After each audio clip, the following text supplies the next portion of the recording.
profesi pun juga mungkin berpendapat yang sama ya, dan tadi saya diskusi dengan orang-orang hukum pun juga berpendapat sama. Jadi bukan cuma saya yang berpendapat seperti itu gitu loh. Nah sekarang yang jahatnya lagi, ini kenapa reaksinya?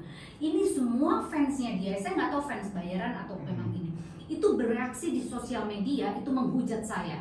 Bukannya apa-apa, itu artinya apa? Dia membenarkan, dia membela orang yang salah, itu intinya. Dan ini bahaya loh. Kalau sampai dipublikasi terus-menerus, ini akan menanamkan kepada orang-orang yang awam, orang-orang yang tidak mengerti soal kejahatan plumbing ini loh, kejahatan seksual ini, saya tekankan lagi. Ini nggak main-main. Dan dalam penelitian di Amerika Psychological Association, coba kamu lihat di sana, seorang yang punya orientasi seks itu tidak bisa sembuh dalam waktu yang singkat. Ya, itu. Dan saya pertanyakan, apakah 5 tahun dia mendapatkan terapi? Nah, itu pertanyaannya. Jadi kemungkinan untuk dia bisa kambuh lagi menjadi predator itu kemungkinannya 90%. Paham itu? Masalahnya sekarang terungkap atau tidak, itu aja gitu. Karena memang di dalam EPA itu juga dia untuk masalah-masalah orientasi seks LGBT ini tidak bisa istilahnya dalam, walaupun dia terapi itu tidak bisa sembuh 100%. Ya, saya menggebu-gebu ini karena ini udah salah kaprah gitu loh. TV menyiarkan semua euforia itu yang disebut dengan glorifikasi itu mengagung-agungkan gitu loh, mendewakan, kayak semacam begitu. Seorang predator loh, ini bukan masalah apa gitu, dia bukan presiden, bukan pahlawan, bukan orang yang memberikan prestasi kepada negara kita gitu loh. Aib loh ini gitu. Kenapa mesti harus begini gitu loh? Itu yang saya nggak suka gitu. Berlebihan. Silahkan, itu hak dia gitu. Ya. Jadi artinya gini, para artis, saya ingatkan lagi ke para artis, solidaritas kalian, rasa kangen kalian, silahkan Anda ungkapkan itu di luar kamera. Tidak untuk kalian expose untuk masyarakat umum yang tidak tahu apa-apa. Hargai juga orang-orang yang trauma yang dia pernah lakukan. Apa yang terjadi? Orang trauma itu bisa sampai tua, sampai mati dia nggak akan bisa lupa. Dan dia, orang yang korban, itu bisa menjadi predator berikutnya. Saya bisa pastikan itu. Saya klinis ya, saya paham soal ini. Untuk event pun dia udah mengungkapkan di publik kalau misalnya dia memang mengaku salah dan meminta maaf segala macam, apakah itu just to lips, you know? Itu hanya di mulut. Apakah kita bisa tahu bahwa dia ini? Ini penelitian loh. Saya ngomong itu berdasarkan penelitian. Makanya baca di EPA itu. Gitu ya. Baca di situ. Itu referensi yang paling kuat. Jadi kalau saya tidak asal ngomong gitu loh. Jadi saya membetulkan bahwa LGBT bukan dia tidak bisa sembuh, tapi kemungkinan untuk sembuh 100% tidak.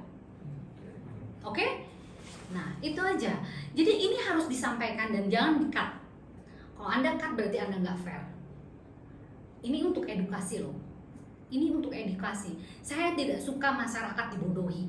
Saya tidak suka masyarakat kita yang memang sebagian besar itu mudah terpengaruh, ya kan?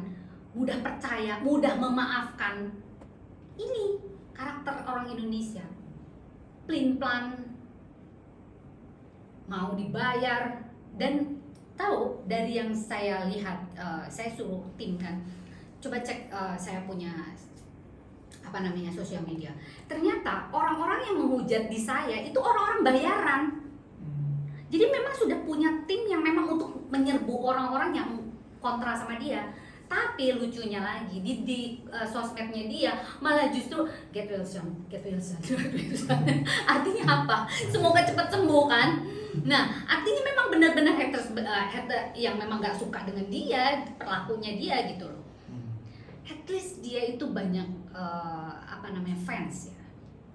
Oh, dan satu lagi tuh usia ya. Usianya itu di atas yang tua-tua lah. Orang-orang milenial itu sekarang nggak mau loh.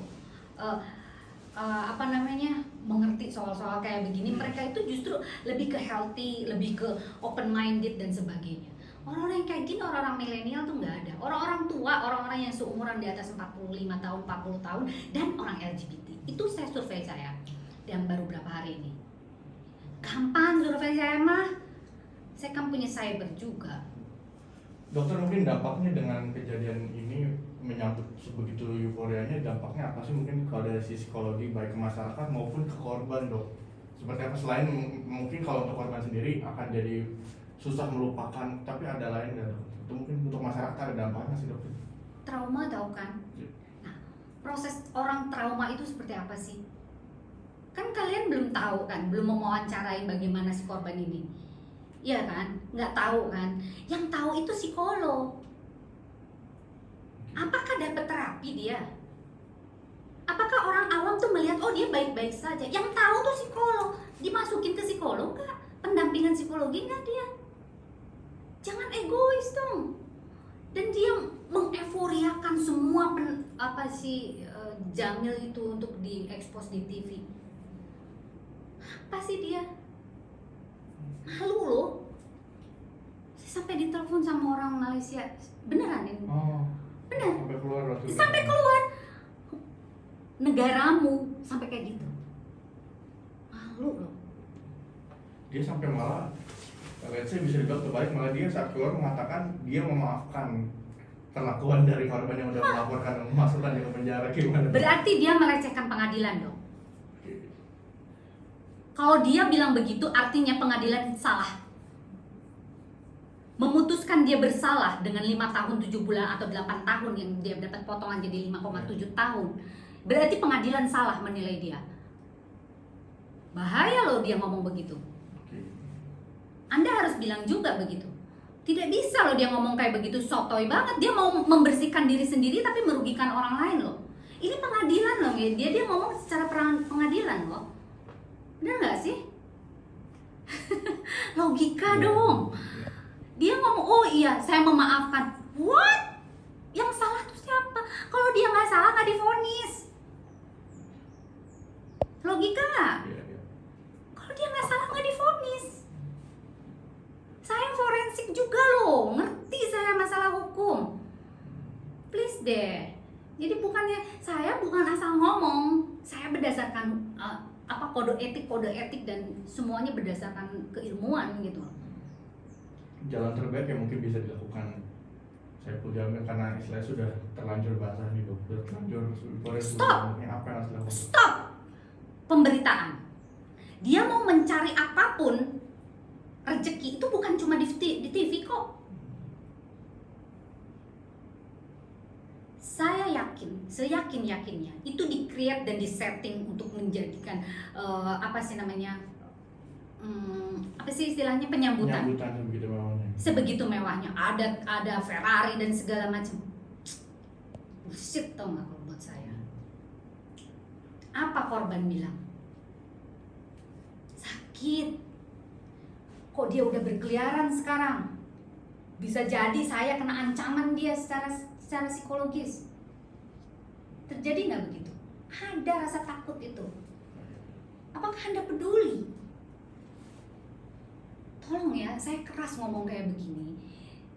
Jadi kalau memang bijak televisi, please dong melihat dari sisi kedua belah sisi gitu loh. Jangan hanya melihat bahwa dia artis dan ini yakin saya dia dibayar. Terlihat kok dari hatersnya. Celah itu buat saya. Melihat hater saya. Dengan satelit aja saya bisa lihat kok di posisinya di mana. Aduh, ampun, saya tinggal telepon. Apa sih yang susah? Kapasitas saya tuh udah di mana-mana. Kalau misalnya kita dari sisi si korban dan dokter sebagai psikolog itu mungkin kalau misalnya boleh sedikit dijabarkan proses dalam penyembuhan dari korban seksual itu mungkin seperti apa sih, Dok? Perjalanan runtutannya seperti apa hingga akhirnya bisa sembuh. Nah, dengan kejadian seperti ini apakah akan jadi sebuah hambatan dalam proses penyembuhan? Jadi hambatan besar gitu. Pengalaman dari pasien yang pernah saya pegang. Oke, jadi saya tidak melihat dari kasus ini ya. Pengalaman orang yang terkena pelecehan seksual, kalau dia tidak didampingi secara psikologis bertahun-tahun itu, minimal 6 bulan, dan dia pun tidak mungkin bisa melupakan 100%. Itu. Jadi sangat bahaya kalau tidak ada pendampingan dari psikolog. Yang selama 5,7 tahun itu, apakah dia mendapat pendampingan? Jangan cuma lepas begitu saja. Dan sekali lagi, Saiful Jamil itu bukan cuma sekedar artis. Ini mantan napi pelecehan dan kejahatan seksual. Banyak orang-orang yang tersakiti di luar sana yang belum kita tahu. Mungkin 2 orang ini yang berhasil diungkap. Dia memaafkan. What? Emang dia siapa? Pengadilan itu loh, hati-hati. Saya telepon pengadilannya nanti. Dia ngomong begitu. Iya. Waduh, minta referensinya ke saya. Saya kasih Kapolri sekalian. Aduh, parah banget ini. Bener-bener deh. Oke, dok, mungkin terakhir pesan untuk masyarakat aja, kalau misalnya memang tadi dokter sudah menyampaikan cara terbaik adalah stop untuk menaikkan berita. Nah, itu mungkin akan sedikit sulit ya, karena memang ada peran dari medianya sendiri yang menaikkan. Mungkin agak menyentil ke masyarakat aja biar nggak terlalu banyak mengkonsumsi atau stop mengkonsumsi berita-berita yang memang dinaikkan media, dok. Memberi pesan kepada masyarakat. Iya, masyarakat itu harus cerdas. Masyarakat harus tahu mana yang salah dan mana yang benar. Benar, manusia itu pasti tidak pernah luput dari salah dan dosa. Itu udah pasti. Namun, kita sebagai masyarakat juga harus pinter siapa orang yang kita harus idolakan. Dan apakah mereka itu layak untuk kita idolakan. Please, ini namanya kejahatan seksual. Tidak bisa kita anggap enteng. Kalau terus-menerus diberitakan, ini akan terjadi. Orang-orang itu mencontoh dan membenarkan bahwa kelakuannya dia itu sah. Saiful Jamil, dok. Ya, untuk Saiful Jamil jangan terlalu kepedean deh. Ya, kamu tuh lebay. Kamu tuh tahu nggak? Kamu tuh overconfidence. Kamu harusnya kalau orang yang memang mau bertobat itu jaga perilakumu, ucapanmu, dan semuanya apa yang menjadikan di blow up itu nggak baik. Itu artinya pamer kamu. Jadi kalau kamu mau sadar, kalau kamu memang mau bertirakat ke Tuhan aja, udah itu aja. Oke, begitu. Ya, cukup. Oke, dokter, terima kasih atas informasinya, dokter. Selamat sore, dok.